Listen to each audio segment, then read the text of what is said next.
In this module, I want to develop a model of managing that can provide the possibility for dealing successfully with the world of disruption.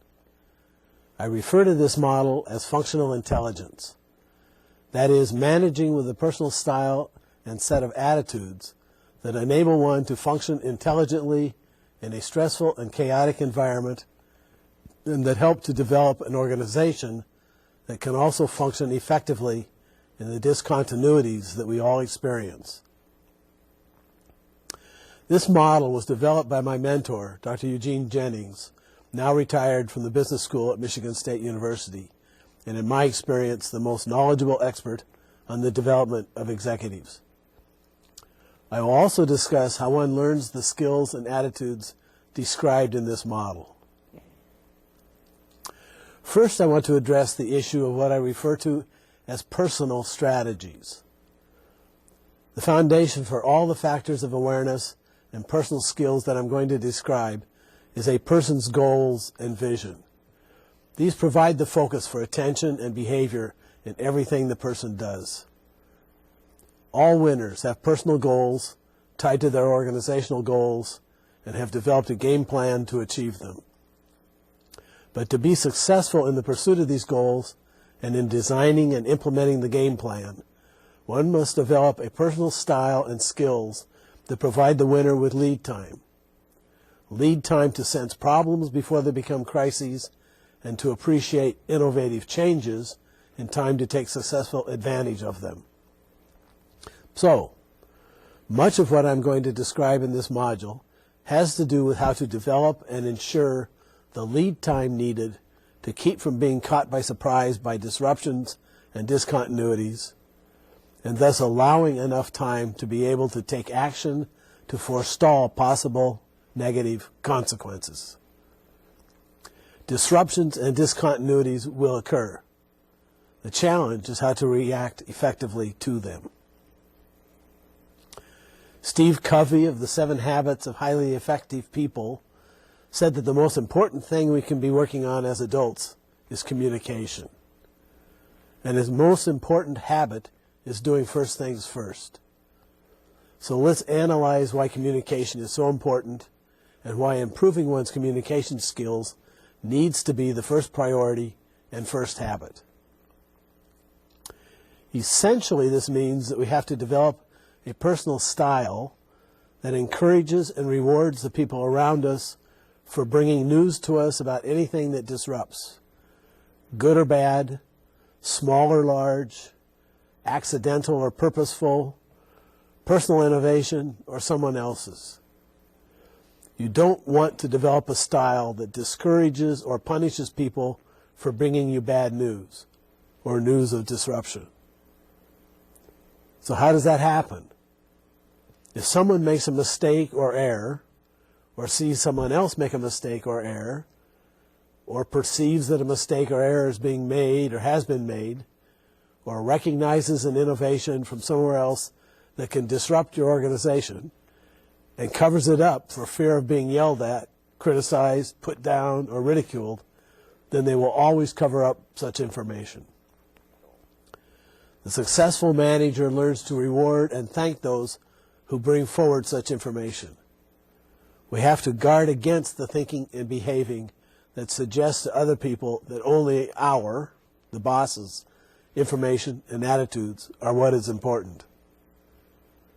What this implies is that the successful manager must practice a personal strategy that puts first emphasis on communication skills.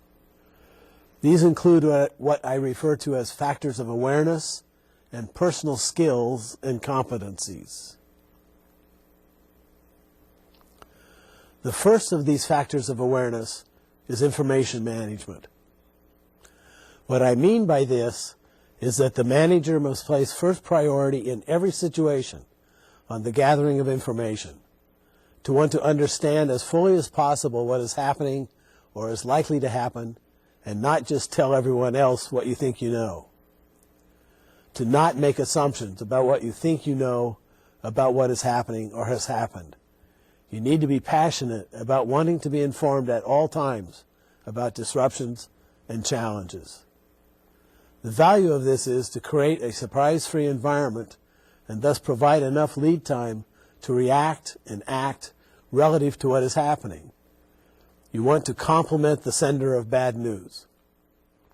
And of course, you want to celebrate both bad and good news. This information orientation must be viewed in contrast to what I would refer to as an action orientation. Most of us learn as we mature in our careers that it is important to do the following. Don't just stand there, do something. Or as Nike insists, just do it. But let me suggest that you don't want to confuse having the authority to make decisions with having the information for making good decisions. As you will see in a moment, all these factors of awareness and skills and competencies combine to help managers and hopefully everyone else become more functionally intelligent. That is, becoming increasingly able to function effectively and successfully in today's disruptive and innovative environment. The second factor of awareness is having a continual focus on otherworldliness. What I mean by this is always trying to understand what is happening from other people's points of view, not just trying to get agreement from them of your existing perceptions and attitudes. This implies that every manager, for example you, must put priority and passion on seeing events from other people's points of view. You want to be super sensitive to other people's values, what they think is important, not just working to get other people to see and agree with your point of view. The third factor of awareness involves what I refer to as the need to maintain a sense of reality, the need to always try to be as realistic as possible in your observations and perceptions and in your interpretations of what you see. Develop your own priorities based on your organization's vision and priorities. An accurate sense of reality involves the following. First, it involves pattern recognition, always looking for cause and effect. What is related to what? How does the big picture, that is, your organization's goals and vision and values, impact what is or should be happening? Are there patterns in events that can help you anticipate what can go wrong or help you to understand what is happening or what is likely to happen? Secondly, it involves looking at events with a sense of relevance. To whom is the event relevant and to what? Third is required sensitivity to the situation. That is, being aware of what is happening in the current situation. What is the significance of the current situation, and being aware of how it relates to past situations and happenings. And fourth, a mature sense of reality involves being sensitive to seeing events in terms of what I refer to as normality. That is, sensing within events what is normal and what is not. Always asking whether what is happening is normal or to be expected, or in some way not normal and not expected, and thus requiring more attention and quicker reactions. In addition to these factors of awareness are a set of personal skills and competencies that, when mastered and used, go a long way toward enabling one's factors of awareness and thus one's communication success. The first and most important skill that needs to be developed, although all three of these skills relate to each other and support the others as well as supporting the factors of awareness, involves listening as opposed to spending time talking. Remember that the original goal is to acquire and manage information. My mentor always maintained that we should spend 3 times as much time listening as we do talking. That is a ratio of 3 to 1. Always spend more time listening than talking. Remember that your objective is to seek information, which requires listening, which you can't do if you're talking. This is the type of skill that you have to practice when you aren't under stress or pressure from a problem of some type. When we're under stress, we tend to fall back on, that is, rely on, what we feel most comfortable with. For most of us, that tends to be talking. Thus, you need to work on developing your practice of listening. That is, you need to fix the hole in the roof when the sun is out and when it doesn't seem necessary, not wait until it is raining. By then it's too late. Or, as my mentor says, if you're up to your eyeballs in alligators, it's too late to remember that your goal was to drain the swamp. Asking questions versus giving answers in a ratio of 2 to 1, that is, asking twice as many questions as you give answers, is the critical skill for implementing the listening versus talking skill. To do this well and easily, you have to learn what kinds of questions to ask and when. Again, your goal is to acquire information. It is through asking questions that you seek the information you need.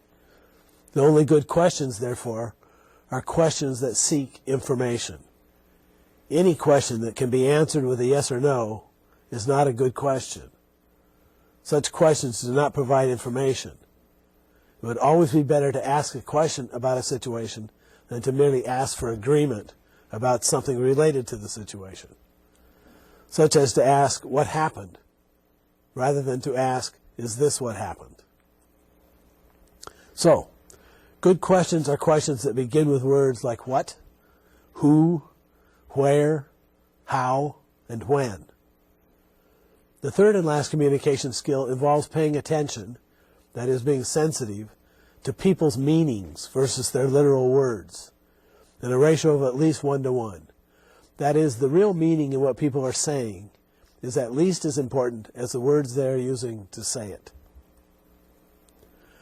Often people hide their true meanings and intentions by purposely choosing words with multiple meanings, which can make it hard to discern what the speaker truly intends.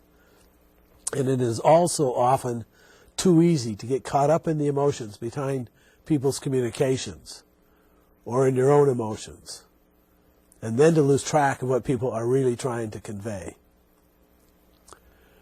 Particularly in situations that involve emotions, on either the part of the sender of information or the receiver, when we tend to go literal. That is, we tend to just hear the words and stop trying to interpret what the person is really saying. We get sucked into the situation and the communication and lose track of the meanings.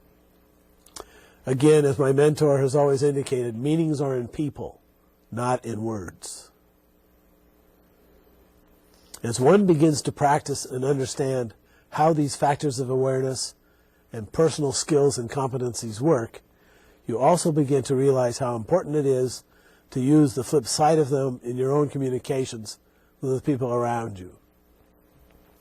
We need to use these concepts in our own communications to ensure we aren't catching the people with whom we communicate by surprise. We need to make our goals, thoughts, and visions clear all the time. And we need to explain our emotions and feelings. We need to make sure others understand how our decisions fit into the overall big picture. An interesting, quick shorthand for remembering these factors and skills is found in using the letters in the word goals, which provide the key and the keys to success. The G in goals stands for goals. Goals, your personal determination of what is most important to you. And such evaluation provides the basis for your personal focus of time, energy, and resources. The O stands for opportunities, maintaining sensitivity to and awareness of what is an opportunity, to what becomes available and possible, to innovations and new ideas, even to luck. The A stands for asking questions all the time, rather than focusing on stating your personal opinions and observations and telling people what you think. Your focus should always be on finding out what other people think, what they know, what they've observed, what their perceptions of events are. Of course, this requires asking the right kind of questions. For example, being careful with questions that begin with why. There are two kinds of why questions, neither of which are ideal. These include questions such as, why did you do that? And why did that happen? The best kind of question is one that seeks information. For example, can you explain what happened? or just asking what happened. The L stands for always seeking lead time. This is necessary for being able to take advantage of innovations and for dealing with disruptions and problems before they become hazardous. Lead time provides a head start, enables the ability to deal with problems. You do not want to be caught in the situation where you find yourself asking, why am I the last to know? And you don't want those around you to have to ask that question either. And the S stands for self-development. This is a lifelong necessity. This is how we learn and develop the skills and attitudes of functional intelligence. Hopefully, by now you are asking yourself, how does one learn or acquire these skills? The answer is short, but very complicated. Basically, the answer is you learn these skills on the job. That is, you learn from experience, but not just any job or any experience.